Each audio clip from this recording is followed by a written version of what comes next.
సంసారం నిలబడాలంటే ఎప్పుడు సత్య భాషణం కంటే సరస భాషణం చాలా ముఖ్యం. వాళ్ళు ఏ మాట మాట్లాడితే ఆనందిస్తారు, అది చెప్పేస్తే.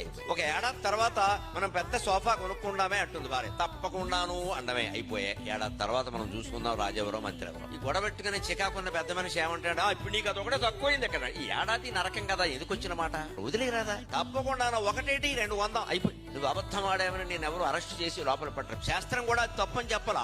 సంసారంలో ఎప్పుడు సరస భాషణం. వాళ్ళు సంతోషించేది, ఏదో అడిగారు, సరదా పుట్టింది అని తర్వాత చూసుకుందాం. కొనగలమేమో, నిజంగానే అంత ఐశ్వర్యం మనకు వస్తుందేమో.